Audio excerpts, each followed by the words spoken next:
As Donald Trump is sworn in today, the nation's richest and most powerful tech tycoons had some of the best seats in the House. Side by side with his family and right beside the former presidents, Elon Musk, Amazon's Jeff Bezos and fiancée Lauren Sanchez, Facebook's Mark Zuckerberg, and Apple's Tim Cook. What a difference 8 years makes. When Donald Trump was inaugurated in 2017, the business community was rejecting him, culture was rejecting him, celebrities were rejecting him. Now there's a complete turning of the screw. You've got not only support from businesses, but they're giving him money and they're in the room.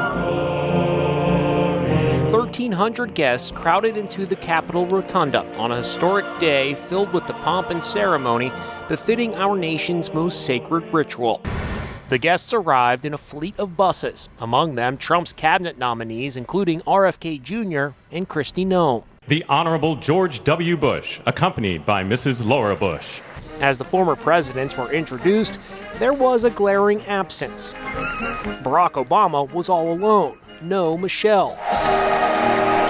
Cheers rang out as Trump walked in. Trump's loyal supporters watched from the Capital One Arena downtown, lining up for hours in the freezing cold for a chance to snag one of the 20,000 seats. It is 25 degrees here in Washington, D.C. with a feels-like temp of 15, but that hasn't stopped the thousands and thousands of people from waiting in this line to get into the Capital One Arena. But check this out.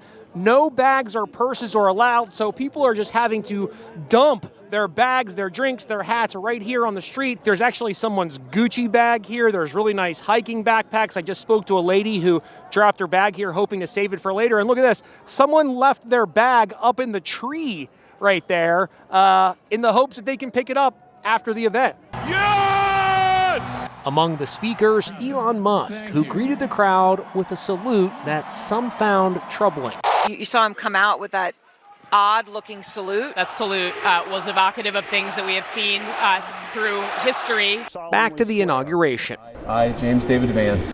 Vice President Vance took the oath of office with his family by his side, wife Usha holding their adorable 3-year-old daughter Mirabelle with Band-Aids on her fingers to stop her sucking her thumb, but she did it anyway.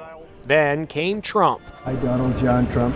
He took the oath of office as Melania held 2 Bibles, the first given to him by his mother, the second the one used by Abraham Lincoln. But did he forget something? He didn't put his hand on the Bibles. Apparently, it's not required. "Thank you, Joe," he said as he shook the outgoing president's hand.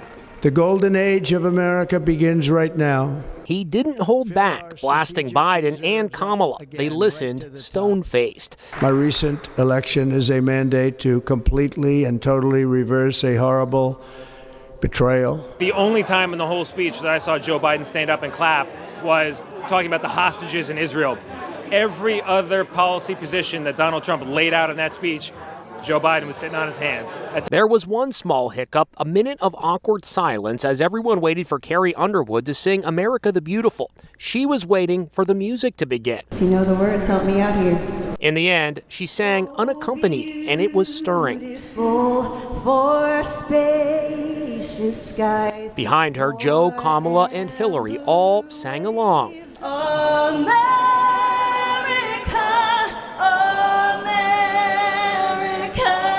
Now that's something we can all get behind. From sea to shining